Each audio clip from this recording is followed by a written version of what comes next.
যে মানুষটা আমি কানলেও তার কষ্ট হয় না, আমি হাসলেও তার, আমি তো হাসা ভুলেই গেছি, বিশ্বাস করবেন আমি মানসিক ট্রমার ভিতর থাকি 24 ঘন্টা। মানে আপনারা একই ছাদের নিচে বর্তমানে বসবাস করছেন, হাজবেন্ড ওয়াইফ, কিন্তু হ্যাঁ, আপনার হাজবেন্ডের সাথে ওই নারী পরকীয়া করছে। আগে ঠিক আছে বাহিরের মেয়েদের সাথে সম্পর্ক করতো, কিন্তু বাসায় আসলে মোটামুটি একটু হইলেও আমার প্রতি একটু হইলে একটা ইয়া ছিল, কিন্তু এখন বর্তমানে দেখি যে তার আমার প্রতি কোনো ফিলিংসই কাজ করে না। মানে সে, আমি ঘরের বউ, আমি থাকলেও যা না থাকলেও তাই, সে রাস্তার মেয়েও যা আমিও তাই। সে আমাকে ভালোবাসবে না, সে আমাকে ধরেও রাখতেছে না, সে আমাকে মানসিক যন্ত্রণা দেয় শুধু। কারণ আমি যেগুলো করে আসছি এগুলো তো চাই না আমার সন্তানটা করুক। জীবন এমন একটা ব্যাপার, মনে হয় যে এই যে সুখের দিনগুলো এগুলো যদি থেকে যেত, আবার মনে হয় যে এই তো দুঃখের দিনগুলো যাচ্ছে, আর একটু বাদেই হয়তো সুখ চলে আসবে। দর্শক, এমনই জীবনের গল্প নিয়ে কিন্তু আজকে আমাদের সেটে একজন উপস্থিত আছেন, তার জীবনের গল্প আমরা শুনবো। স্বাগতম আপনাকে, কেমন আছেন? আলহামদুলিল্লাহ, ভালো আছি। লিলি আপনার নাম, তাই না? আপনার সুখ সুখ বলে সুখ পাখিকে আর পাওয়া হলো না, মনে হচ্ছে না সুখ আর আসছে না, তাই তো? একদম প্রথম থেকে যদি আপনার গল্পটা শুনতে চাই লিলি আপু। আমার বাবা মায়ের হলো কোনো ছেলে নাই, 3 বোন আমরা, তো আমি বড়। খুবই অভাব ছিল, মানে দেখা যাইতো যে মানুষ যদি এক বেলা পেট ভরে ভাত খাইতো, বাকি 2 বেলা দেখা যাইতো যে হালকা পাতলা রুটি খেয়ে চলে যেত। অঞ্চলটাই এরকম।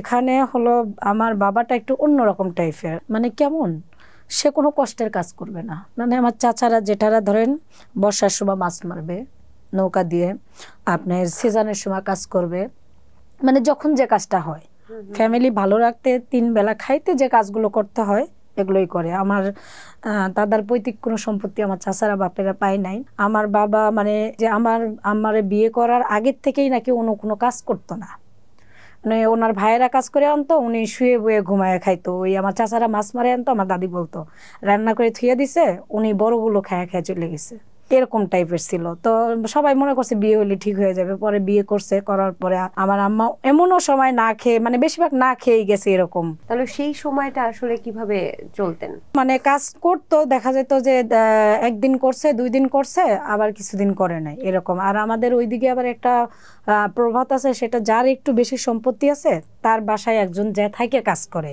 তো ওই কাজ করার বিনিময়ে সে কিছু টাকা দিত। তো আমি যখন মানে পেটে ছিলাম বা আমার আসার আগে, তখন এই টুকটাক এরকম করে আমার বাবা চলতো।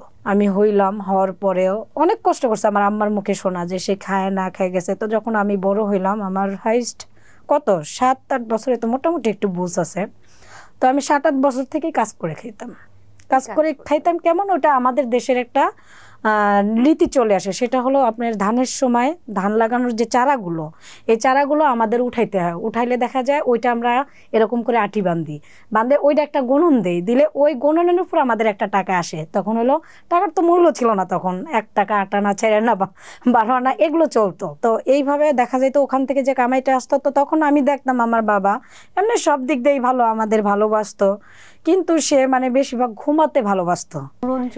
হ্যাঁ, মানে উনি যে আছে না যে আমার চাচারা কাজ করতে যাচ্ছে, প্রতিবেশী কাজ করতে যাচ্ছে, তার সাথে কাজ করতে যাবে না, ওরকম না।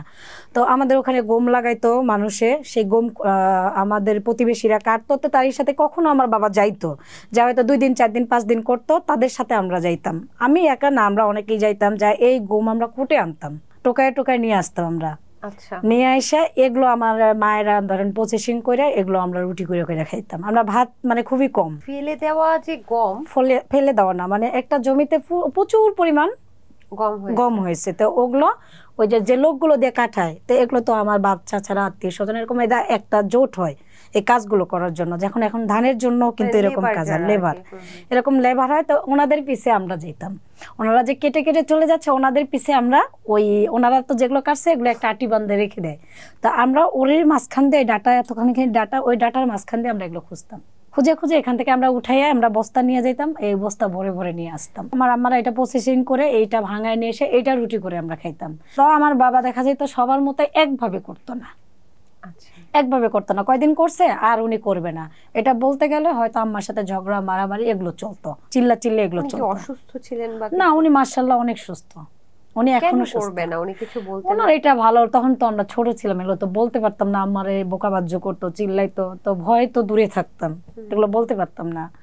তো আম্মার দেখা যেত আমাদের চাউল নাই, কষ্ট হইতাছে, আমার নানা বাড়ি থেকে দিয়ে যেত। তো তখন আমার নানি আবার বলতো যে তোদের ওইখানে তো কাজ শেষ, আমাদের এইখানে আবার ধান কাটা লাগছে, তাহলে ওরে পাঠায় দে। তো আমি আবার নানার বাড়ি আসতাম, আসার নানার বাড়ি আবার এই ধান টুকাইতাম। ধান টুকাইতে? হ্যাঁ, চাল খাওয়ার জন্য। ওই যে যেরকম গমটা সেম মানুষ কেটে যাচ্ছে, আমরা পিছে পিছে টোকাইতেছি, এরকম সেম টেকাইতাম। তো আমি কি করতাম, ওই আমার বাবা যেহেতু এরকম, মানে আল্লাহ তাআলা আসলে আমাকে তখন ওই বুঝগুলো দিছে। আমি মানে সোজা কথা, একটা ছেলে যে কাজ করতো তার চেয়ে আমি বেশি করতাম। আমি মাঠে মাছ মারা সবার সেরা ছিলাম পাড়ার ভিতরে। মাছ মারা কন, এই ধান খোটা কন, গম খোটা কন, তিসি খোটা কন, মানে এগুলো আমি সবার চেয়ে বেশি বেশি আনতাম। আমার সংসারে অভাব বেশি, আমার বাবা তো কাজ করে না। আপনি তখন কত, 7 বছর? 7-8 বছর এরকম আর কি। মানে একদিনে কতগুলো ধান? একদিনে হয়তো 1 বস্তা 1.5 বস্তা এরকম নিয়ে আসতাম। 1 বস্তা? 1 বস্তা 1.5 বস্তা। কত কেজি থাকে ওইটা হয়তো দেখা গেল বাইরে এলে 4 কেজি 2 কেজি 3 কেজি এরকম বের হইতো। তো দেখা যাইতো যে 15 দিন আইনা রাখলাম, এরকম ঘরের ভিতরে ঢেলে রাখতো। ওই 15 দিন পর ওইটা বাইরে দেখা যাইতো যে 1 মণ 1 মণ হইলো, ওইটা সিদ্ধ শুকান করে ভাঙা নিয়ে এসে চাল করলো, ওইটা আমাদের খানা হয়ে গেল। মাংস কতদিন পর পর খেতে? আমাদের ওখানে গরুর মাংস বলতে আমরা এগুলো বুঝতামই না। আমরা যখন বড় হইছে আমরা বুঝতামই না গরুর মাংস। আমরা জানতাম যে কৃষকরা আমরা গরু পালি, গরু বিক্রি করি, শেষ। কুরবানি ঈদে একটা কুরবানি ঈদ আসে, ওই যে মাংস, বাবা তো কুরবানি দিতে পারতো না, ওই মানুষ যে মাংস দিত কুরবানি, ওইটা আমরা খাইতাম। তো ওই কুরবানিটা আমাদের গোস খাওয়া, গরুর গোস মানে কুরবানি। আর হাঁস মুগরি বলতে আমার আম্মা হাঁস পালতো, মুগরি পালতো, কিন্তু কোনোদিন একটা ডিম আমরা খাই নাই। কেন? একটা ডিম বেচতাম, বেচলে তো টাকা আসবে, টাকা আসলে ওইটা দিয়ে তো কিছু করতে পারবো। দেখা গেছে যে একটা মেহমান আসছে, ওনাকে একটা ডিম বা 2টা ডিম রাইন্দা দিছে, দেওয়ার পরে দেখা গেছে যে ওনাকে খাওয়াইছে, খাওয়ানোর পরে হয়তো অল্প একটু রয়েছে, ওইটা আমরা সবাই একটু করে ভাগ করে খেলাম। এইভাবে আমাদের খাওয়া হয়েছে। তো আর মুগরি পালতেছে, মুগরি দেখা গেছে যে রোগ আসছে, মুগরির রোগ আসছে। দেশি মুগরি আমার অনেক হইতো, হাঁস মুগরি। তো রোগ আসছে, দেখা যেত যে মারা যাচ্ছে, হয়তো বেচছে, হয়তো বেঁচে একটা রইছে, ওইটা আমরা জব করে আমরা খাইতাম, বা বেচা হচ্ছে না ওইটা আমরা খাইতাম। এরকম ভাবে খাওয়াইতো, কিন্তু সুস্থভাবে যে কখনো খাওয়া ওইটা হইতেছে না। মেহমান আসছে, একটা জব করছে, সবাইরে খাওয়ানোর পরে যদি থাকে, তখন তো মেহমান দেখা গেছে যে 5টা মেহমান গেল, ওই একটা মুগরি জব করে ছোট ছোট করে টুকরা করে রান্না করে খাওয়ানো হইতো।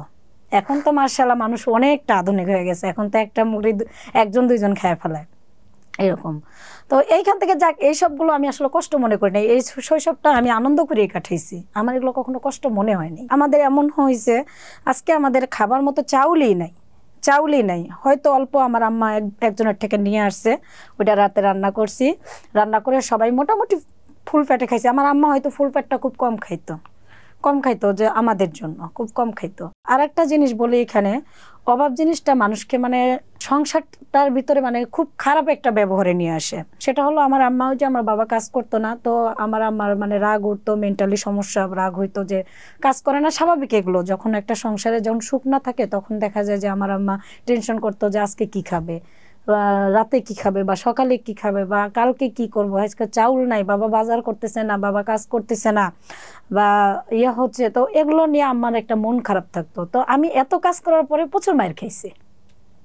মানে আমার আম্মা আগে হয়তো আমার দোষ দিছি, কিন্তু এখন আমি যেহেতু মা, সংসার লাইফে আসছি, এখন বুঝি যে আমার আম্মা ইচ্ছা করে আমাকে মারে নাই, কষ্ট দেয় না, কিন্তু এগুলো একসময় আমার অন্তরে অনেক দাগ কাটছে, অনেক কষ্ট মনে হয়েছে।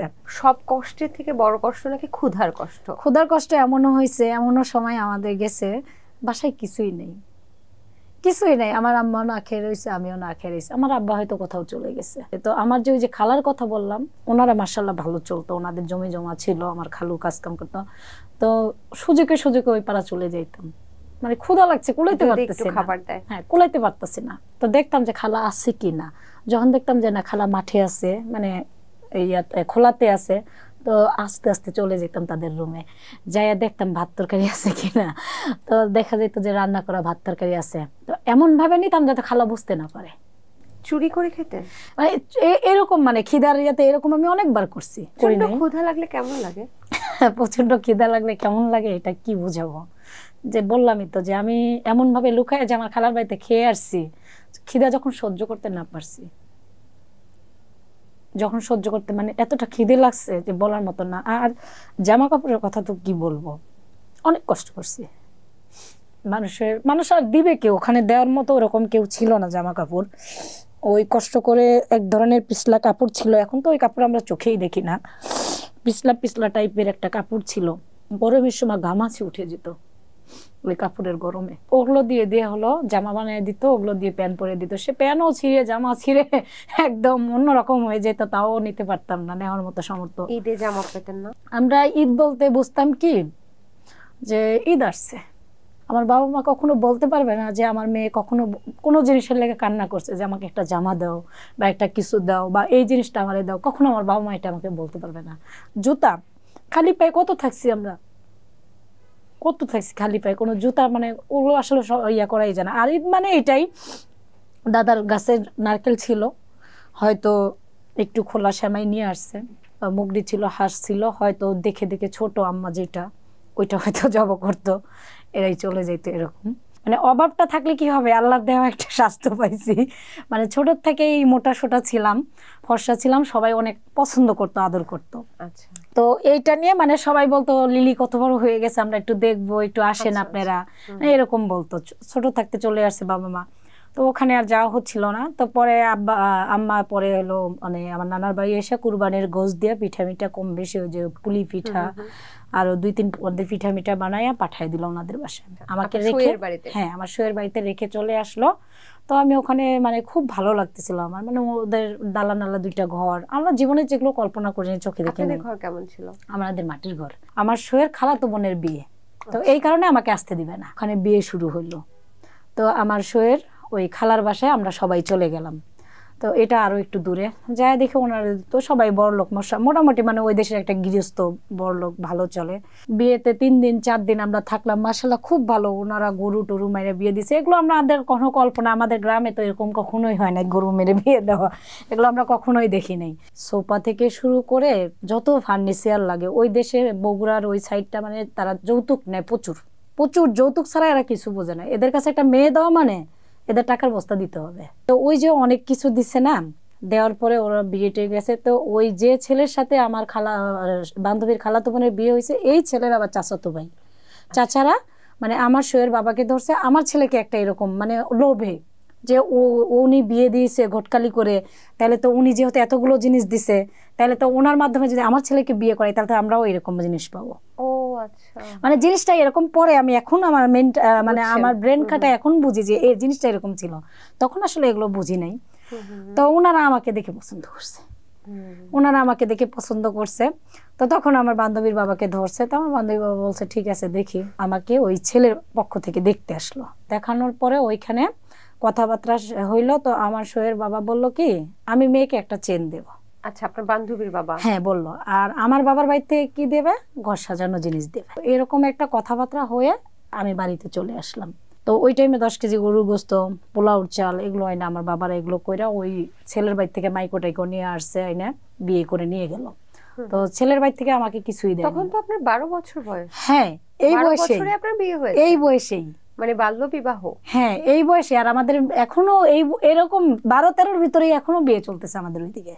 তো আমার বাপের বাড়ি থেকে তখন কোনো কিছুই দেওয়া হয়নি, একদম শুধু আমাকেই দিছে। তো আস্তে দিন যাচ্ছে, জিনিসের কথা বাড়তেছে, মানে কেন আমার বাবার বাড়ি থেকে এগুলো দিচ্ছে না, এগুলো দিচ্ছে না কেন, আমার বাবারাও দিচ্ছে না। আবার আমার শোয়ের বাপের এক ভরি দেওয়ার কথা, কেন সেও দিচ্ছে না।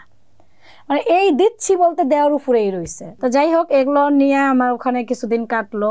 ছেলেটা মানে আছে যে একটা স্বামী স্ত্রীর ভিতরে যে একটা বন্ডিং, ভালোবাসা, এই জিনিসগুলো কিছুই বুঝতাম না। ছেলে আসতো, মানে কি বলবো, এখানে ছেলে আসতো, ছেলে মানে দেখা যেত আমার সাথে একটা সময় যে কাটাইতো, ওই জিনিসটা আমি বুঝতাম না, ভালো না মন্দ বা কি হচ্ছে আমার সাথে, আমি ওগুলো বুঝতাম না। ওনার সাথে আপনার বয়সের ডিফারেন্স কত? আমার 12 বছর যদি হয়ে থাকে, ছেলের 18-19 হয়েছে। আচ্ছা। পরে আমার বাবার বাড়ি আসলাম, আসার পরে আমার বাবারাও জিনিস দিতে পারে না, এই সেই। আবার আমার বাবা বলে জিনিস দিয়ে দিমু, ছেলের বাড়িতে তো তেমন কিছু নাই, ছেলেদের কিছুই নাই, কি হবে, এই সেই। মানে এরকম একটা টানা ফোড়নের ভিতর দিয়ে চলতেছে। মানে এটা পুরাটাই আমার বাবা মায়ের মতের উপরে হয়েছে বিয়ে, বাবা মায়ের মতের উপরে ছাড়া হয়েছে। তো আমাদের ডিভোর্সটা হয়েছিল না, তখন বাবার বাড়ি থাকলাম অনেকদিন। বাবার বাড়ি তো কষ্ট যাচ্ছে, স্বামীর ভাত খাইতে দিল না। গ্রামের মানুষ এটা নিয়ে বলা করে যে ভাত ছেড়াই নিয়ে আসছে, গ্রামে তো বুঝেনি এগুলো। আমি যে আবার মাঠে নেমে কাজ করে খাবো, এটাও খাইতেছি না, এটাও দিচ্ছে না আমার বাবা। তো তখন আমার এক প্রতিবেশী ফুপু ছিল, তো ওই ফুপারা দেশে গেছে। যাওয়ার পরে আমি ওই ফুপাদের সাথে আলাপ করছি যে আমি ঢাকায় আসবো। যখন আমার বাবাকে বললো, আমার বাবা মানে মা মেয়ে তোরা এই মানে গালাগালি, দুই মা মেয়েকে একদম ধুয়ে ফেললো। তখন আমি বললাম দেখো তোমরা যাই করো না করো, আমি যাব, ফুবারা অমুক দিন যাবে, আমি অমুক দিন ফুবাদের সাথে এক কাপড়ে আমি চলে যাবো, আমার যা হয় হবে। তখন আমার আম্মা দেখলো কি মেয়ে তো আসলে বেভাগ, এখন তো মেয়ে চলে যাবে, তো মেয়ে যদি একলা যায়। তখন আমার মা আমার বাবাকে বললো দেখো জীবনে তো অনেক কষ্ট করছি, তো আর কষ্ট ভাল লাগে না, তুমি যদি না যাও আমার মেয়েটাকে নিয়ে আমি চলে যাব না, আমার মেয়েগুলো বড় হচ্ছে, এই মেয়েটার জীবনে এইভাবে নষ্ট করলা, আর একটা মেয়ে বড় হচ্ছে, তারও তো একটা খরচপাতি আছে, তো আমি আর এইভাবে থাকবো না, ঠিক আছে আমরা চলে যাই। তখন আমার মা জিদ নিল যে আমরা মা মেয়ে যাবো, তুমি থাকো তোমার বাড়ি ঘর নিয়ে। তো তখন আমরা যখন আসবো 2 দিন পরে আমার বাবাও স্বীকার হলো যে ঠিক আছে আমিও যাব। তখন আমরা সবাই চলে আসলাম। তখন আপনার 2 বোনও তো আছে? 2 বোন আছে, ছোট বোনটা তখন হলো আমার ওই যে বড় খালা যে বললাম, খালার বাড়িতে রেখে আসছি। আচ্ছা। কারণ ঢাকায় আসলে তো ওদের নিয়ে কাজ করতে পারবো না, আর হারায় গেলে তখন আমরা কোথায় পাবো। তখন ওই ছোট বোনটারে আমার বড় খালার কাছে রেখে আসতাম, আর মেজোটা তো অলরেডি নানার বাড়ি থাকে, ওইটার নিয়ে তো আমাদের টেনশন নাই। আসার পরে আমার ওই ফুপা ছোট্ট একটা রুম 1200 টাকা দিয়ে, এই আপনার এখান থেকে এতটুকু একটা রুম 1200 টাকা দিয়ে নিয়ে দিল, একটা ফ্যান কিনে আনলো, মানে মোটামুটি যতটুক লাগে টুকটাক নিয়ে আসলো। আসার পরে আমার বাবা আমাদের গার্মেন্টসে চাকরি নিতে দিবে না। না, কি আর গার্মেন্টস কেন করবা, গার্মেন্টস কি ভালো জিনিস নাকি?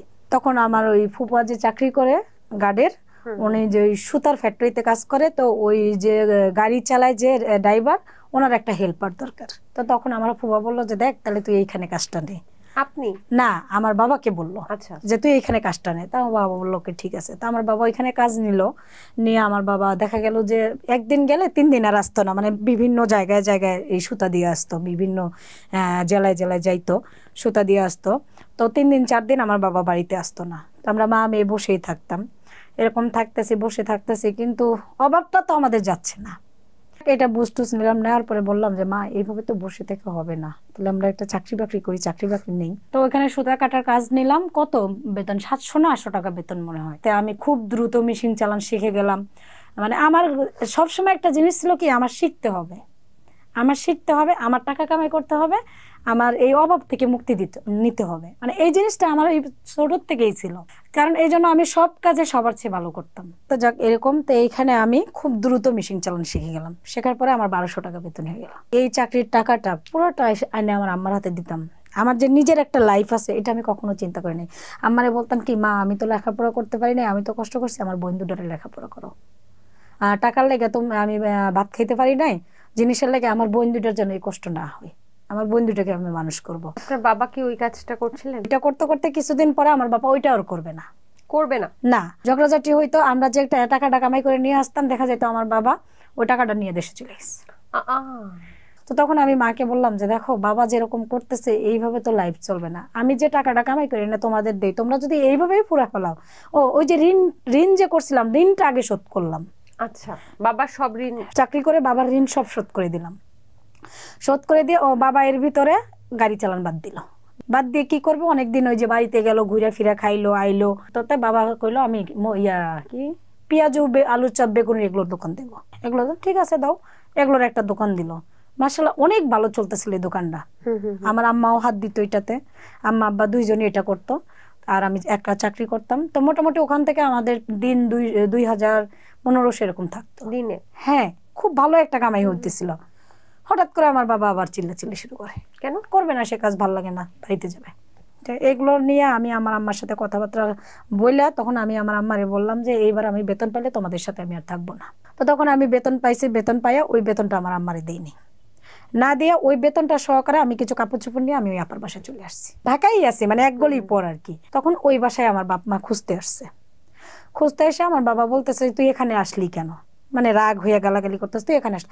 আমি বলতেছি না আমি তোমাদের সাথে থাকবো না, আমি এখন একটা চাকরি বাকরি করে আমি টাকা পয়সা গোছাবো, আমি তোমাদের সাথে থাকবো না। তখন আমার বাবা যে আমারে মার দিছে, পায়ে জুতা ছিল, জুতা খুলে, মানে আমি তো ফর্সা মানুষ, পুরো শরীর খালি জুতার দাগ, গালগুলো থাপ্পড়ে পুরো লাল। বাসায় নিয়ে আসছে, নিয়ে এসে রাখছে, রাতে আম্মা খাওয়ানোর জন্য সাথে আমি খাই নাই, ওইভাবে ঘুমাই গেছি। যাওয়ার পরে সকালবেলা উঠে যে যার কাজে চলে গেছে, আমি বাসার থেকে 1 দৌড় দিয়ে পলাই গেছি।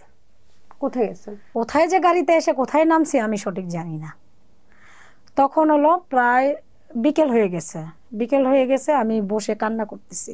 তখন একটা বয়স্ক টাইপের একটা লোক আমাকে যা বলতেছি কি হয়েছে তোমার, আমি তো দেখতেছি তুমি অনেকক্ষণ এখানে কাঁদতেছ, তো আমি ভয়ে কথা বলতেছি না। তো তখন এইভাবে ইয়া করতেছে, তো উনি আমাকে 4-5 বার জিজ্ঞাসা করছে। তো এখন আমি চিন্তা করতেছি রাত হয়ে আসতেছে, আমার তো আসলে যাওয়ারও জায়গা নেই, আমি আসলে কোথায় যাব, কি করব।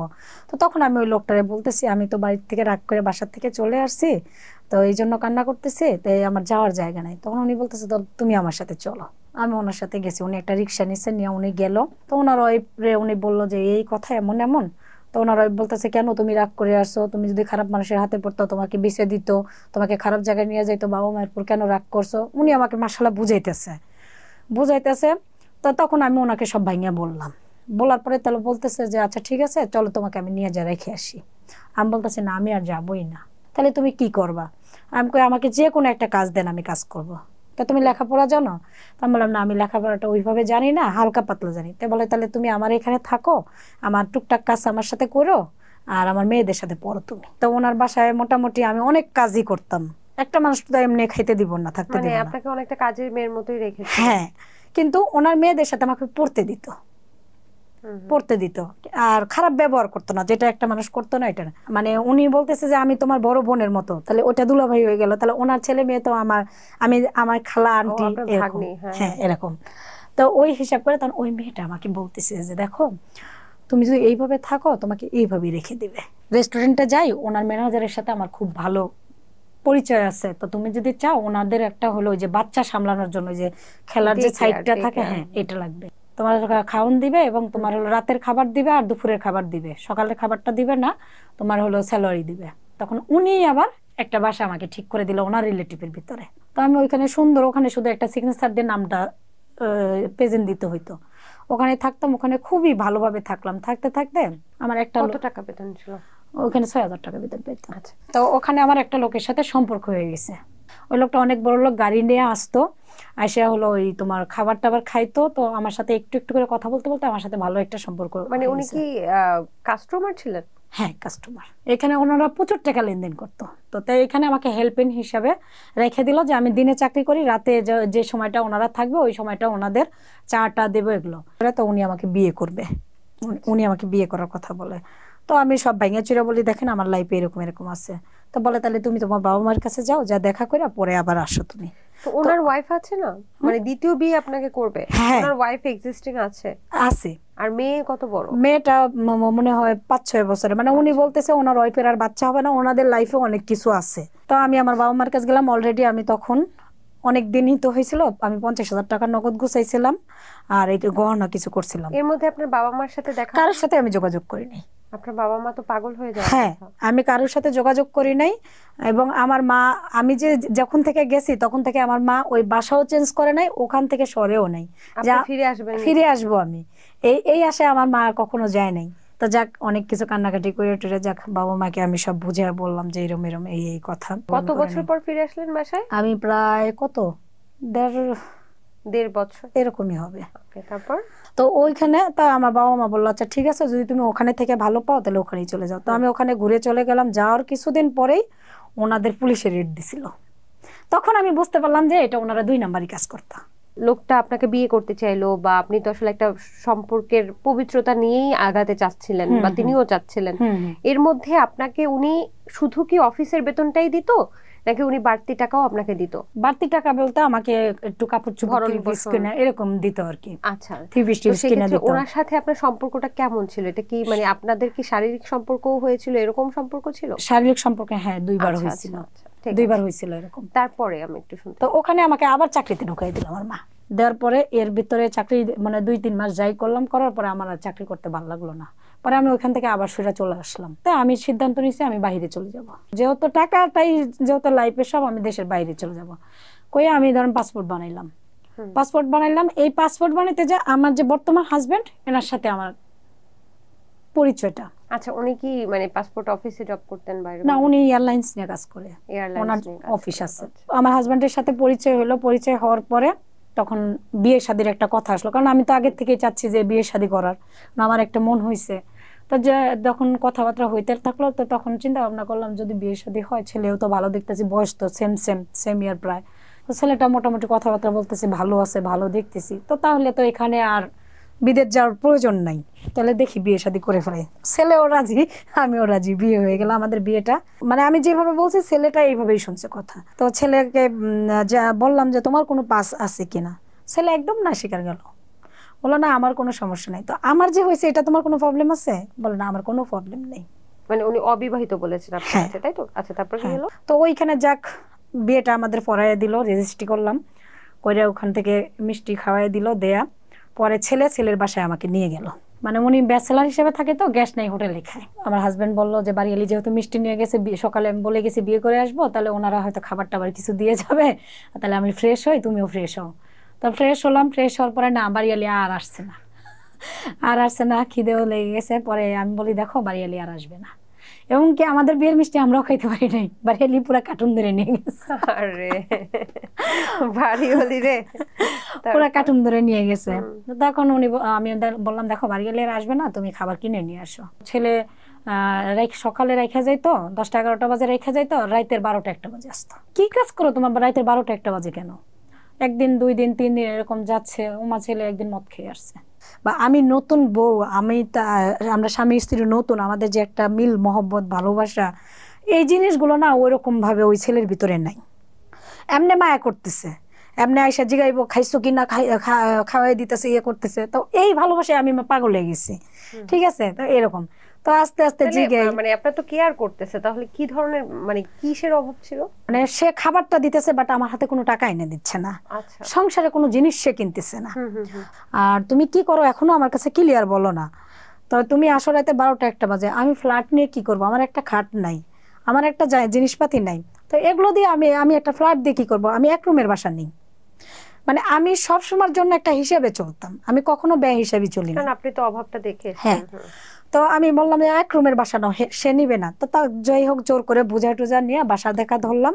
তো একটা বাসা নিলাম। হঠাৎ আমার কাছে একটা ফোন আসলো, আপনার স্বামীর নাম কি এইটা? হ্যাঁ।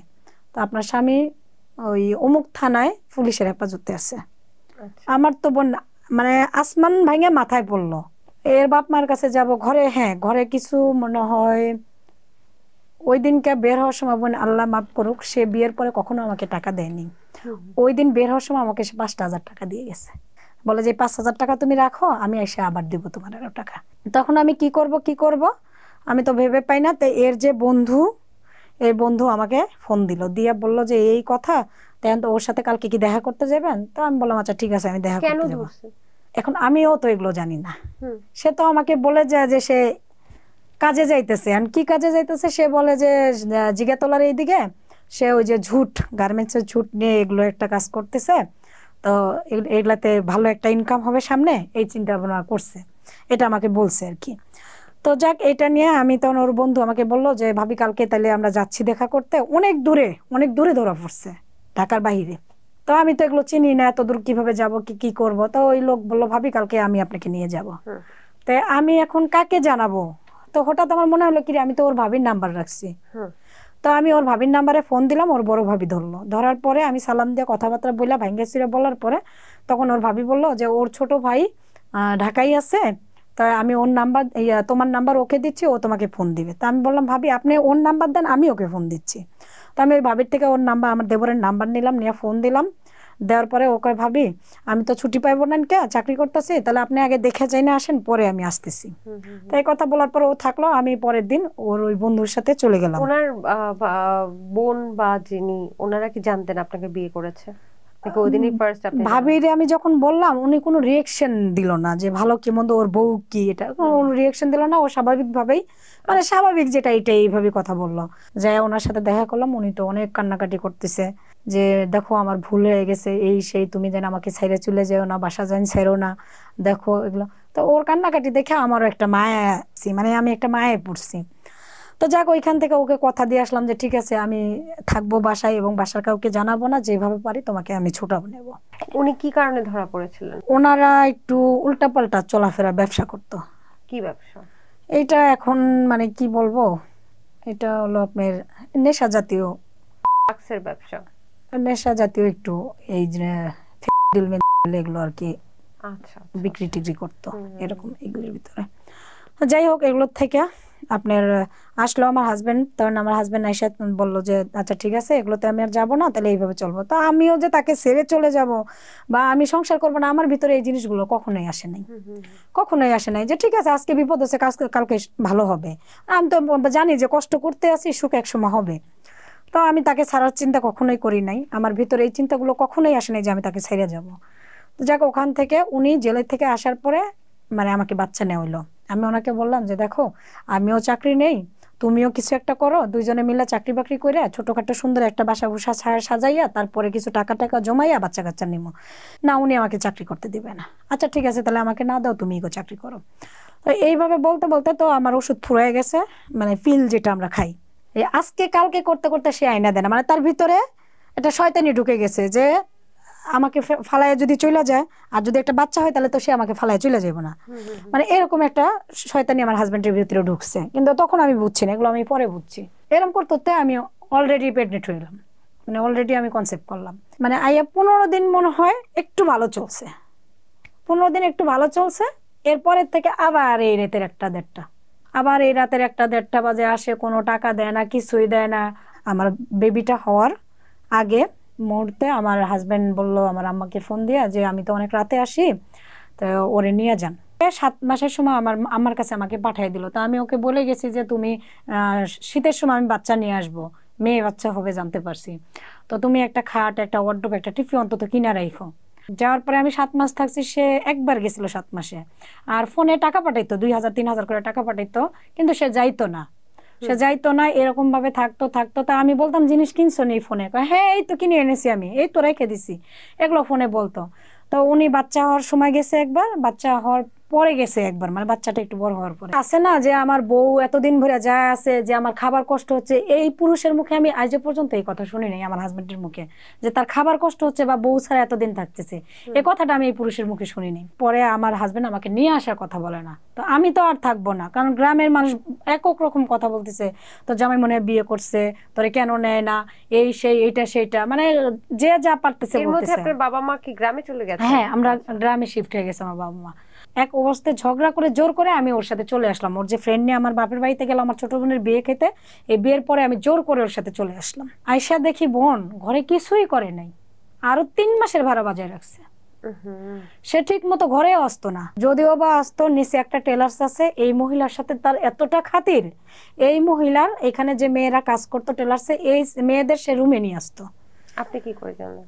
আমার যে পাশের রুমে, এই ভাবি আবার আমাকে সব বলছে। যে আমার স্বামীরে জিজ্ঞেস করলাম, না, মানে ইন টোটাল সে না স্বীকার গেল। যাক, ওইখান থেকে সে আমাকে নিয়ে এই ওনার অফিসের আশেপাশে শিফট হইলো।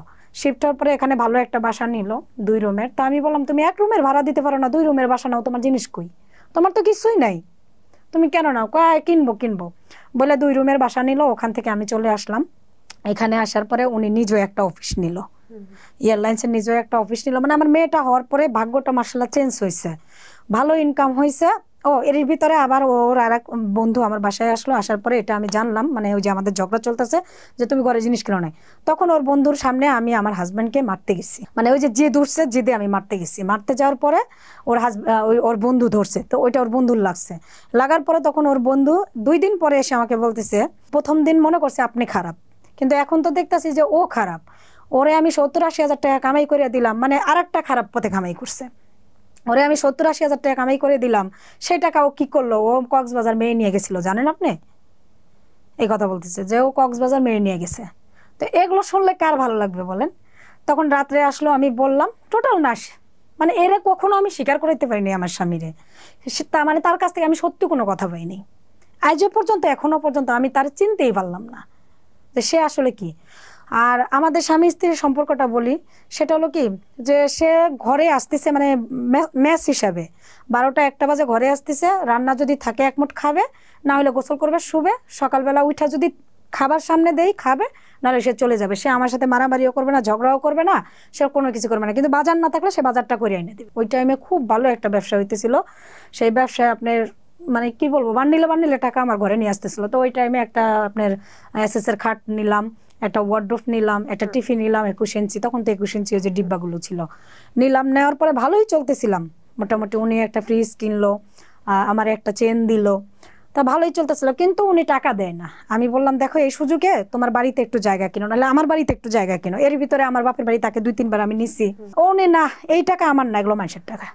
আর 2 দিন ঘরে আসতো না, 3 দিন ঘরে আসতো না। তাই এরকম খোঁজ নিতে নিতে শুনলাম হ্যাঁ জুয়া খেলে।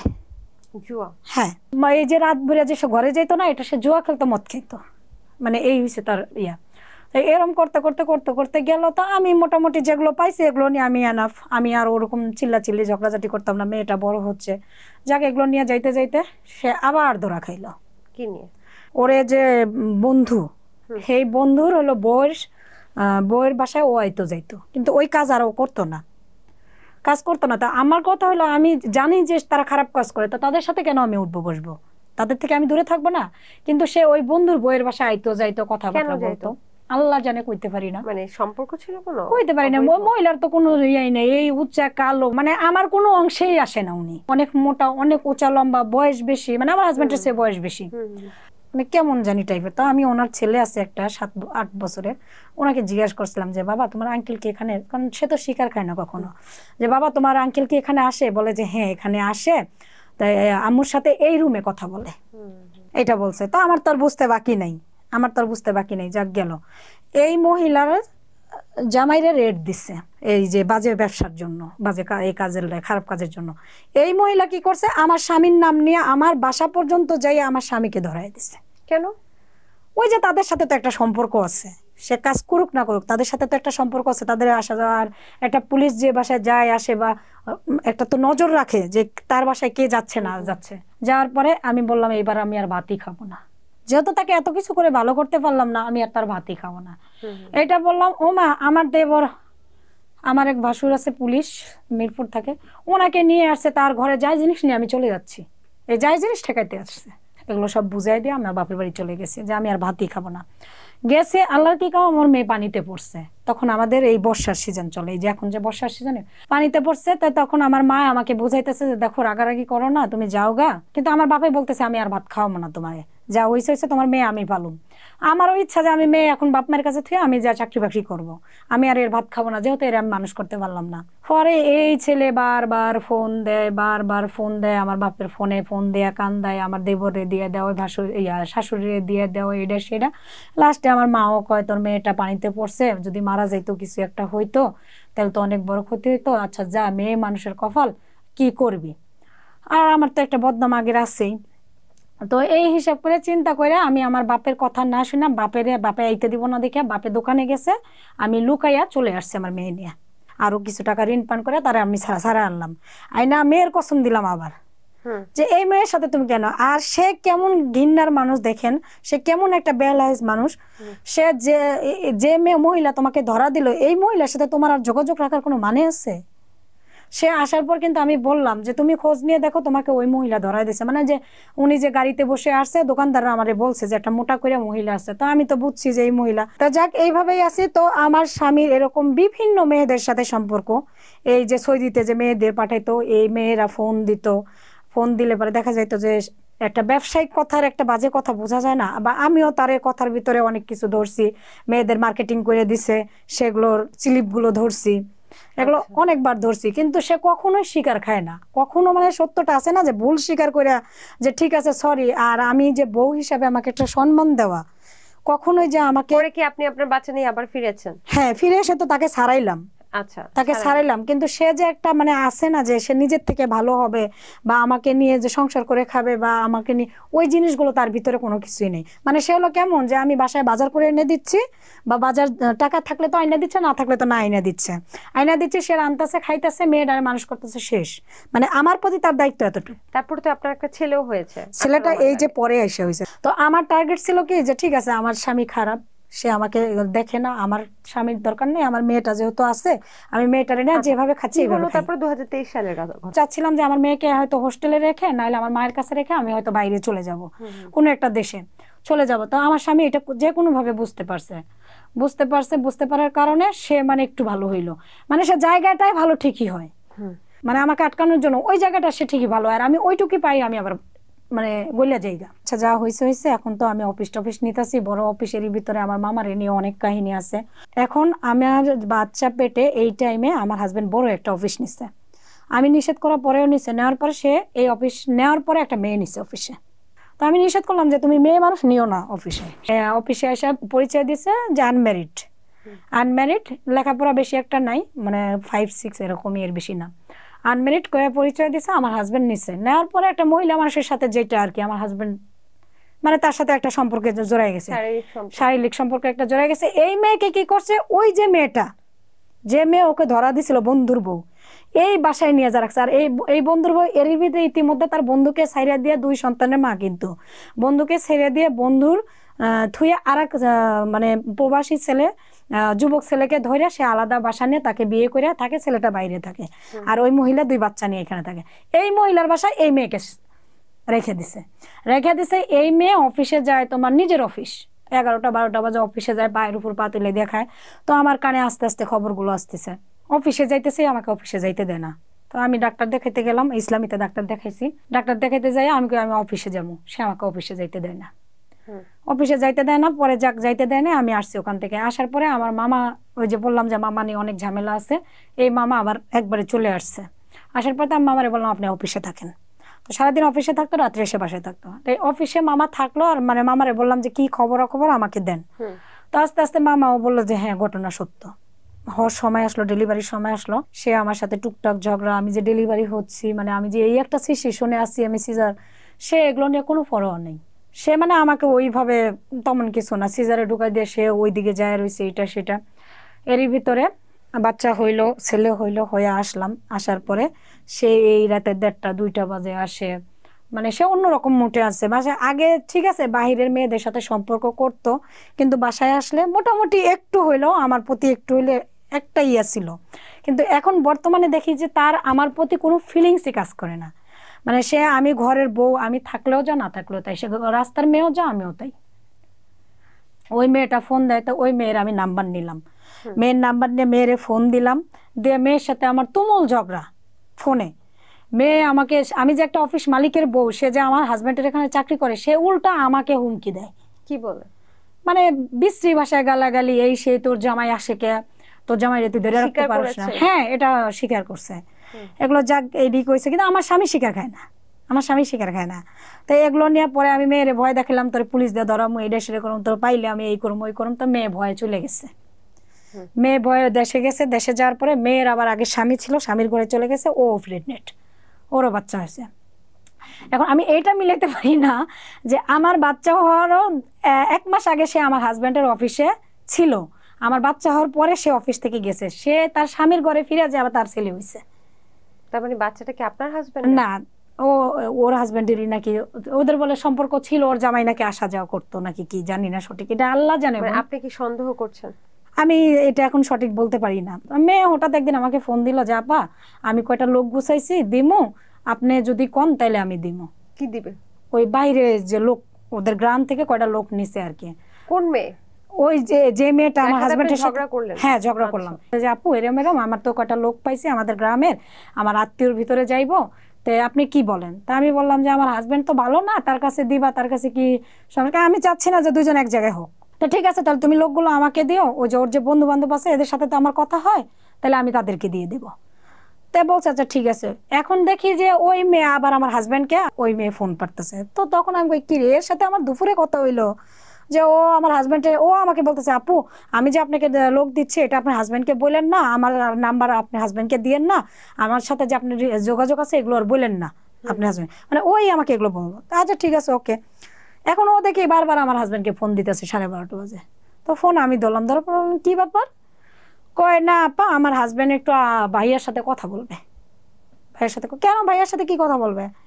কয় না ওই যে লোকজন দিবে তো ওই বিষয়। তাই আমি কই তুমি আমার সাথে দুপুরে কথা বলবো, আমারে লোক দিবা, তুমি হেরে কেন লোক দিবা? আমি তো অলরেডি ওর এক বন্ধুর সাথে কথা বলছি যে আমার এক আত্মীয় এরকম লোক দিবে, লোকগুলো বাইরে একটু পাঠিয়ে দিও ভালো করে। তো তুমি আমার সাথে কথা বলছো, আবার এর সাথে কি কথা তোমার?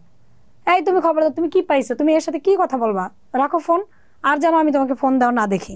এই কথা বলে আমি ধমকি দামকি দিয়া কাইটে দিয়ে আমি নাম্বার একবার ব্লক দিয়ে দিলাম। একদিন পর দেখি আবার এই নাম্বার মানে ব্লক ছুটে এলাইছে, মানে এদের কথা হয়। তো তখন আমি আবার ফোন দিলাম। ফোন দেওয়ার পরে মেয়ে বলে এই আমি কি করুম না করুম তোরে কি কয়ে করুম। মেয়ে আমারে বলে এই আমি কি করুম না করুম তোরে কি কয়ে করুম, এইটা তুই কি কইলি আমারে কয়ে করবি মানে? তুই আমার জামাইয়ের লগে ফোন দিবি, কথা কইবি, তুই আমার কয়ে করবি না। তাই তুমুল একটা ঝগড়া হইলো দুইজনের মাঝখানে। এর ভিতরে আমার হাজবেন্ড বাইরে হয়ে আসলো। বাইরে এসে আমার হাজবেন্ড ওর সামনে আমাকে গালাগালি করতেছে। মানে ওই মেয়ের সাথে যখনই আমার গালাগালি লাগবে আমার হাজবেন্ড আমাকে গালি দেয়। মানে আমি ওই মেয়েকে যদি গালি দেই আমার হাজবেন্ডের কষ্ট লাগতেছে, আর আমার হাজবেন্ড আমাকে গালি দিলে তার কিছু হচ্ছে না। তো এরকম একটা কথাবার্তা। তো কথায় কথায় একদিন বলে হ্যাঁ আমি ওকে বিয়ে করব, এরকম কথা বলে। বিয়ে করবি, আচ্ছা ঠিক আছে কর দেখি, আমি পারলে আমি ওঠা কামো। এই মেয়েটা কতটা বেহায়া। মেয়ের আগের বিয়ে হয়েছে, সেই ঘরে ছেলে আছে 7 বছরের, এরপরে আবার ছেলে হয়েছে, এরপরে তুই এইখান থেকে গেছে যাইয়া এই যে স্বামীর ছেলে, এই স্বামীর লোকে সংসার করতেছে, এই স্বামীর সাথেও আমার কথা হয়েছে, বাস কইরা খাইতেছিস। আমি বুঝাই বলছি তো তুই যে স্বামীর ভাতটা কইরা খায় না, সে কি করছে, সে স্বামীর ভাত খাইবো না। ওইখান থেকে চলে আসছে, চলে এসে তার বাবা মার ঘরে থাকে, আমার হাজবেন্ডের সাথে ফোন দেয়, কথা বলে। তারপরে আমি এর হাজবেন্ডের নাম্বার নিলাম, মানে ওই যে ইয়াতে পাইলাম মেসেঞ্জারে, পাইয়া নাম্বার নিলাম, কথা বললাম। পরে বলে যে আপু এমন এমন কথা, আপনার হাজবেন্ডে তো ওরে নিয়ে গেছে। মানে আমার হাজবেন্ড ঢাকায় নিয়ে আসছে, মেয়ে বাপ মায়ের কাছে বাচ্চা থেকে চলে আসছে। তো তখন আমি আবার এইদিকে এরে চিল্লাচিল্লি গালাগালি করলাম, করে আমি আবার থানায় গেলাম। থানায় পর্যন্ত আমি গেছি, গেলাম। যাওয়ার পরে যাক ওইখান থেকে পুলিশও বুঝাই টুঝাই দিল। মেয়ে ভয়ে আবার চলে গেছে, ভয়ে চলে গেছে। যাওয়ার পরে এগুলোই চলতেছে। কিন্তু আমার স্বামীর ভিতরে যে আমি মানে তার ঘরের বউ, 2টা বাচ্চার মা, এখন তার ভিতরে মানে আমি আর নাই। এখন এখন এই মুহূর্তে কি অবস্থা? এখন আমি আর নাই। তো একদিক দিয়ে আমার হাজবেন্ডের ব্যবসা নেই, একদিক দিয়ে বর্তমানে আজকে 1 বছর যাবত ব্যবসা খুবই খারাপ। প্রায় 70-80 হাজার টাকা ঘর ভাড়া বাজে রয়েছি। তোমার ঘর ভাড়া দিতে পারতেছি না, বাচ্চার পড়ার খরচ দিতে পারতেছি না, চলতে পারতেছি না। বাচ্চারা কিসে পড়ছে? আমার মেয়ে ক্লাস 5-এ পড়ে। আর এই তো এগুলো আর কত সহ্য করবো বলেন? আমি একটা মানুষকে, আপনার হাজবেন্ডের সাথে ওই মেয়ের এখনো পরকীয়া চলছে? পরকীয়া বলতে ওই মেয়ে তো নির্লজ্জ মেয়ে। ওই মেয়ে বিভিন্ন ছেলেদের সাথে কথা বলে। মানে এই মেয়েটার টার্গেট হলো এখন কি, আমার হাজবেন্ডের সাথে বিয়ে বসবে না, সে আমার হাজবেন্ডের সাথে বিয়ে বসবে না। ওর টার্গেট হলো কি, যে ওর থেকে যা নিতে পারে। আপনার হাজবেন্ড কি টাকা দিচ্ছে ওই মেয়েকে হ্যাঁ পরকীয়ার যে? হ্যাঁ হ্যাঁ। এখন আপনি তার সাথে কথা বলেছেন কিন্তু ওই মেয়ে শুনছে না। এদের ভিতরে আবার সমস্যা চলে। ওই মেয়ের টাকা পয়সা হয়তো কম বেশ যা দিলে দিয়ে, ভালো না হইলে মেয়ে আবার আমারে ফোন দিয়ে আমার হাজবেন্ডকে গালাগালি করে। তা এগুলোর থেকে আমি আবার, আপনার হাজবেন্ডকে গালাগালি করে আপনাকে ফোন দিয়ে? হ্যাঁ, এই তোর জামাই আমাকে ফোন দেয়, আমি নিষেধ করি, শুনে না, তোর জামাই এই করতেছে ওই করতেছে। এই মানে কি বলবো, মানে আমি কি যে একটা পাগলিক মানসিকের ভিতর পড়ে রয়েছি, মানে বলার মতো না। আপনার হাজবেন্ড এই ব্যাপারে কি বলেছে? এর বন্ধু সহকারে বিচার বয়সে ইয়ে করছে, এ শিকারই খায় না। আমার হাজবেন্ড শিকারই খায় না। না। আপনার সাথে কি আপনার হাজবেন্ডের ভালো সম্পর্ক আছে? কোথায়, এই যে ঝগড়া চিল্লা চিল্লি অশান্তি লেগেই আছে। একই সাথে থাকছে? একই সাথে আছি, কিন্তু এই যে অশান্তি, এই যে গত 1 সপ্তাহ হলে তো আমার মেয়ের সহকারে আমি বুঝে বললাম যে দেখো এই মেয়েটা তোমাকে এত বাজে বাজে ভাষায় গালি দেয়, এই মেয়েটা তো ভালো না, এ তো বিভিন্ন ছেলেদের সাথে ওঠা বসা বিভিন্ন ইয়ে করে। তো যাক এই ঋণ নিয়ে এসে যে ভালোই হইতো, তাহলে তো জায়গায় জায়গায় বাচ্চা জন্মায় চলে যেত না, ভালো সংসার ভেঙে গেছে না। আমার লাইনে থুয়ে আমার জামাইরে বকতেছে ফোন দিয়ে, এই তুই আমারে ফোন দিস কেন, এটা সেটা, তোর জামাইরে দেখ কি কই, তুই শুন, তুই কষ্ট জামাইরে আমি ফোন দেই, আমি ডিস্টার্ব করি। তা এই কয়ে আমার জামাইরে হ্যাঁ ফোন দিছে, আমি এদিকে লাইনে দিয়ে আমার জামাইরে বকতেছে, এই তুই হলো আমার ফোন দিস কি লেগে, আমার বাপের ফোন দিস কি লেগে, এইটা সেটা, মানে আমার শ্বশুর শাশুড়ি তুলে বকতেছে। যাক আমি চুপচাপ শুনে আমি ফোন কাইটা দিছি, কারণ আমি শুধু এটাই বলছি যে তুইও হলো মানে তোরা জন্মের ঠিক নেই, আমার হাজবেন্ডেরও জন্মের ঠিক নেই, তোরা সব হলো সমান।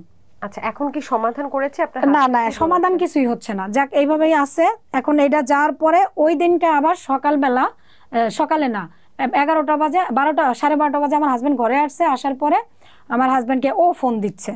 তো তখন আমার মেয়ে আইনা বলতেছে, দেখছো আম্মু ও পরশুদিন গালি দিল বাবাকে, যে বাবা নাকি ওকে ডিস্টার্ব করতেছে, তো ও এখন বাবাকে কেন ফোন দেয়। আচ্ছা, তার মানে আপনার মেয়েও এই বিষয়গুলো এখন? হ্যাঁ, মেয়ে তো আজকে 1.5 বছর বা 2 বছর হয়ে আইলো প্রায় এই বিষয়টা দেখতেছে। ওই নারী ব্যতীত আর কোন নারীর সাথে সম্পর্ক এখন বর্তমানে এইটা নিয়ে ঝামেলা। এখন তো কামাই রুজি নাই, এখন তো ধরেন কাজ কাম করালে ঘুরতেছে, কিন্তু এখন তো কাজ কাম হইতেছে না। এখন তো অলরেডি ধরেন আমার আজকে বাসা ভাড়া না দিলে কালকে হয়তো আমার বের হয়ে যেতে হবে বাসার থেকে।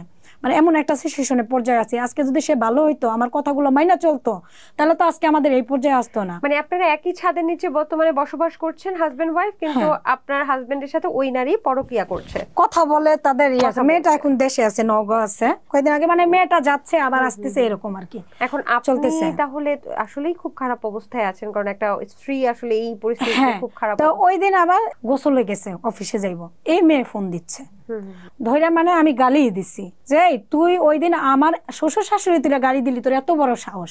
মানে এটা আমার ইগোতে লাগছে যে আমার শ্বশুর শাশুড়ি তুলে গালি দিল আমার, তার বাপ মা তার ইগোতে লাগে নাই। মানে সে এত বড় বেয়ালাইজ একটা বেড়া।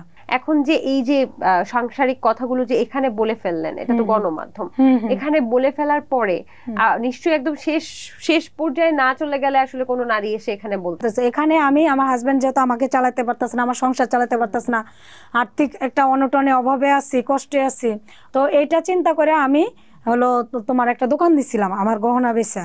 আমি একটা ফুডের দোকান দিছিলাম, ফাস্ট ফুডের দিয়া, যে আমি যেহেতু তাকে আমি ছাইরা দিব, কারণ যেহেতু সে আমার কথা শুনতেছে না, আমি আর তার সাথে এই ঝগড়া অশান্তি মারামারি করবো না, আমার যেহেতু মেয়ে বড় হচ্ছে, আমি আমার মতো চলবো। তো এটা চিন্তা করে আমার গয়না এই রমজানের ঈদের 1 মাস আগে আমি বিক্রি করছি, করে আমি একটা ফাস্ট ফুডের দোকান নিচ্ছি। এখন আমার ছেলেটা অসুস্থ হয়ে যাচ্ছে, ছোট ছেলে, দেখার লোক নাই, তো এইটা নিয়ে আমাদের বাড়িওয়ালারা ঠিক মতো ভাড়া দিতেছে না, তো এটা নিয়ে একটা আমাদের ঝগড়া হচ্ছে। ঝগড়া পরে আমাদের বাড়িওয়ালা আসছে, আসার পরে এটা একটা মিলতেলা আমার দোকানটা ছেড়ে দেওয়া হয়েছে, মানে সে করতে দিবে না, তার ছেলে পালতে হবে, সে ভরণ পোষণ দিবে।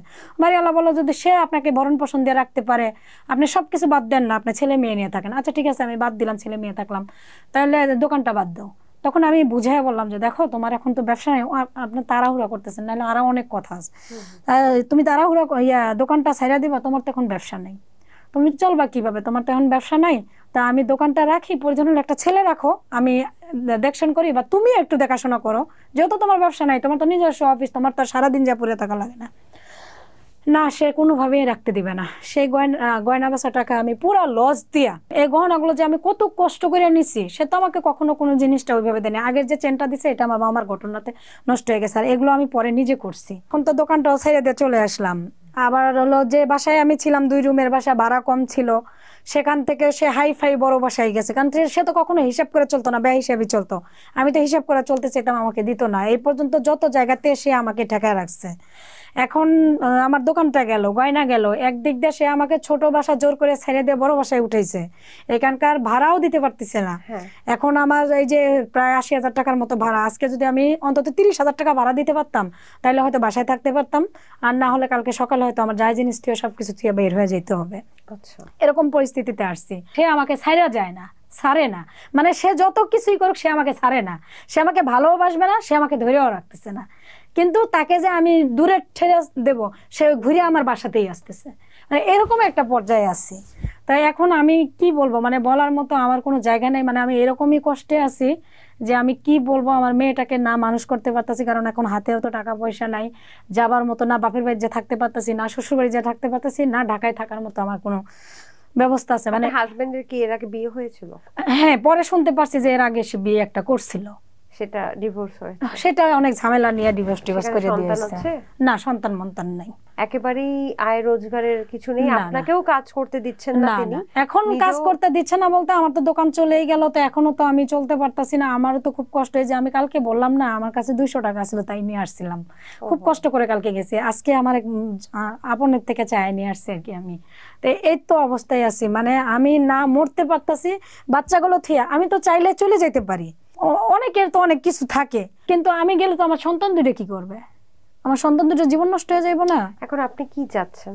এখন আমি কি চাবো, আমার চাওয়ার মতো তো কোনো কিছুই দেখতেছি না। আর ওই মেয়ে ছেলে নিয়ে আমি এই চিন্তা করি না, কারণ আমার হাজবেন্ড যে পদের মানুষ, এর কাছে কেউ থাকতে পারবে না। হয়তো কোনো মেয়ে আসলে 1 মাস থেকে 2 মাস, এরপরে কেউ থাকতে পারবে না এর সাথে, কারণ এ রাতে 2টা-3টা বাজে ঘরে আসে, ঘরে কি থাকলো না থাকলো এটা দেখে না, ঘরের কোনো যায় জিনিস করবে না, তোমার কোনো কাপড় চোপড় বৌসালের কিনা দিবে না, কোনো সগাল্লাদ বুঝে না, মানে কোন জিনিসটা লাগবে বা বইয়ের প্রতি যে একটা শ্রেয়, মায়া, মহব্বত, ভালোবাসা, এগুলো কোনো কিছু এর কাজ করে না। আপনি যে আজকে যে আপনার জীবনের গল্পটা বললেন, এখান থেকে আসলে কি শিক্ষা আছে? এখান থেকে শিক্ষা যে আমি এই যে মায়ে পড়ে বারবার কেন আমি গেলাম না, আমার তো সুযোগ ছিল, আমি 3 মাসের সময় যদি চলে যাইতাম হয়তো আমি ভালো একটা জীবন পাইতাম, বা আমার মেয়ে যখন একলা ছিল, মেয়ের 2.5 বছরের সময় চলে গেলাম, ওই টাইমেও যদি আমি না আসতাম মায়া করে, হয়তো আমি তখন থেকে চাকরিও করে খাইতাম, তাও তো আমার এখনো আমার ভালো একটা পর্যায়ে আমি থাকতে পারতাম। কিন্তু এখন তো আমি কোথায় যাব, আমার তো আসলে এই যে মায়া করে ভালোবাসা, সংসার, সমাজ কি কবে, বাবা মা কি কবে, এই চিন্তা করে করে থেকে আজকে এই অবস্থায় যে বোনেদের পারলাম বাহিরে যাবে, যাই হোক এদের গ্রামে কিছু ঝামেলা আছে, ঝামেলা ছাড়াই এদের বাহিরে কম টাকায় পাঠিয়ে দিলাম, হাজবেন্ডের হাতে পায়ে ধরে রিকোয়েস্ট করে যে বোনগুলো ভালো থাক, কম টাকায় বাইরে পাঠিয়ে দিলাম। তারা এক দেশে গেছে, এই কাজ দিছে, এই কাজ করবে না, আরেক দেশে নিয়ে যাওয়া হইলো, মানে তারাই যে আমরা এই দেশে থাকবো না, আরেক দেশে নিয়ে যান। সেই দেশে নিয়ে যাইলাম, আমার হাজবেন্ডের হাতে পায়ে ধরায়, সেই দেশে যা কাজ দিলাম সেই দেশেও কাজ করলো না, আরেক দেশে গেল, যা সেই দেশে হাতে পায়ে ধরে কাজ করলো না, সেই দেশ থেকে অলরেডি দেশে ফিরে আসলো। দেশে ফিরে এসে আমাকেই গালাগালি, আমাকেই মারবে ধরবে, আমার নামে কেস মামলা করবে, নানান মানে যত কুকীর্তি বোনেদের আমি পারলাম, আর সেই বোনের জামাইরা আমারে কুকীর্তি ভাষায় বোকা দেয়, বাজে গালি দেয়। আর বোনেরা সম্পূর্ণ কিছু জানার পরে এই বোনের জামাইদের নিয়ে বোন আমার কাছে এসে টাকা উদ্ধার করার জন্য বিচার করতে। আমার বোনের কাছে আমার 1 লাখ টাকা ছিল 2 বোনের কাছে মিলে, সে টাকাটা পর্যন্ত বোনেরা মারিয়ে দিচ্ছে। তো এইটাই হচ্ছে আমার জীবনের গল্প। তবে আমার কাছে মনে হয় যে তারপরেও আমরা শেষ চেষ্টা করি যে সংসারটা টিকে থাকুক না, এখন বারবার এখন আমি চাচ্ছি কি ওরকম কোনো একটা সহযোগিতা পাইতাম যে আমাকে একটা দোকানপাট করে দিবে, কারণ আমার তো কোনো টাকা নেই, কোনো পুঁজি নাই আমার, আর আমি কোথাও থেকে আনতেও পারবো না। আমাকে যদি ওরকম কোনো সহযোগিতা আমি পাইতাম যে আমাকে একটা দোকানপাট করে দিবে, আমি 2টা ভালো ভালো ইয়েতে গেছিলাম ফাউন্ডেশনে, ওনাদের সব কথা আমি খুলে বলছিলাম, বলার পরে ওনারা আশ্বাস দিছিল যে আমাকে সাহায্য করবে, কিন্তু করে নাই। তার মানে আপনি নিজে কিছু করতে চাচ্ছেন? হ্যাঁ, এখন এই স্বামীর ঘর করবেন আপনি? আমি স্বামীর ঘর বলতে আমি চাচ্ছিলাম কি আমি আলাদা রুম নিয়ে, আমি বাচ্চা 2টাকে নিয়ে আমি একটা কিছু করে খাবো, আমি এই স্বামীর সাথে আর থাকবো না, কারণ সে আমাকে মানসিক যন্ত্রণা দেয় শুধু। আপনি মানসিক কষ্ট, সে তো আমাকে শুধু মানসিক যন্ত্রণা দিচ্ছে, সে তো আমাকে ভালোবাসতেছে না। আমাদের পক্ষ থেকে আপনার জন্য দোয়া থাকবে যেন আপনি স্বামীর ঘরটা করতে পারেন অন্তত পক্ষে। তবে একটা কথা শুনেছিলাম আমি যে চরিত্র যখন একটা খারাপ হয় তখন এই চরিত্র নাকি আর কখনো ঠিক হয় না, হবেও না। অসংখ্য ধন্যবাদ আপনার গল্পটা আমাদের সাথে শেয়ার করার জন্য। অনেক দূর থেকে এসেছেন, আশা করছি আপনার এই কষ্টের জীবন, আপনি অনেক কষ্ট করে জীবনে বড় হয়েছেন, এই পর্যন্ত এসেছেন। এখন 32 বছর বয়স, আরো অনেক সময় কিন্তু এখন আমার সন্তানদের কিভাবে মানুষ করবো, এখন এটা নিয়ে আমার সংগ্রাম করতে হবে, এটা নিয়ে সংগ্রাম করতে হবে। কারণ আমি যেগুলো করে আসছি এগুলো তো চাই না আমার সন্তানরা করুক। তো এই জন্য আমি যদি একটা দোকান দেওয়ার মধ্যে পাইতাম, তাহলে আমি আমার স্বামীকে ছেড়ে আমি প্রয়োজন হলো ছোট্ট একটা রুম থেকে আমি শুরু করতাম, কিন্তু আমি আমার স্বামীকে আর পোষাই দিতাম না, আমার কাছে রাখতাম না, ও যা খুশি করে খায়। কারণ যে মানুষটা আমি কানলেও তার কষ্ট হয় না, আমি হাসলেও তার, আমি তো হাসা ভুলেই গেছি, বিশ্বাস করবেন আমি মানে মানসিক ট্রমার ভিতর থাকি 24 ঘন্টা। অনেক সময় হয় কি, আমি আপনাকে বলি, একটা সম্পর্ক যখন টক্সিক হয়ে যায় তখন সেই সম্পর্কটাকে টিকিয়ে রাখার থেকে অনেক সময় বেরিয়ে আসলে সেখানে কিন্তু মানে দেখেন মানসিক শান্তিটা ওই দিন যে জানি না আপনার কি করা উচিত। ওই দিন যে আমি তার বাবা মাকে বকছে দেখে কিন্তু আমি মেয়েটাকে বোকা দিতেছিলাম, না, সে আমাকে বকলো। আমি তখন মেয়ে বললো, হ্যাঁ মেয়ে বললো যে তোমার বাবা মাকে বোকা দিছে, এর লাগে আম্মু বোকা দিতেছে। তো সে মানে আছে না যে মানে যে সরি বলা বা তার ভুল, এগুলো তার ভিতরে কোনো কিছুই নাই। পরকীয়া অনেক সময় পুরুষের বলে যে মস্তিষ্ক নষ্ট করে দেয়, তেমনই একটা ঘটনা আমরা আজকে শুনলাম। আপনি অনেক ভালো থাকবেন আপু, সৃষ্টিকর্তা আপনার মঙ্গল করুন। এটাই আর কি। দর্শক, আমরা কখনোই চাই না কোনো সম্পর্ক পরকীয়ার জন্য ভেঙে যাক, এবং এই নারীটার যে চোখের পানি, এই কিছু তো কারণ তার স্বামীর জন্য, আবার কিছু কারণ কিন্তু ওই মেয়েটার জন্য। সো আমরা জানি না, আমরা এক পক্ষ থেকে শুনেছি, হয়তো বা অন্য পক্ষের অনেক কথা ছিল যে কথাগুলো হয়তো আমরা জানি না, তাই এটাই যে একদম বলা যায় যে স্ট্রাকচারাল সত্য তাও কিন্তু না। সো আমরা অন্য পক্ষ থাকলে অবশ্যই তার থেকেও জানার চেষ্টা করতাম। গণমাধ্যম সবার জন্য উন্মুক্ত। সবাই ভালো থাকবেন, সুস্থ থাকবেন।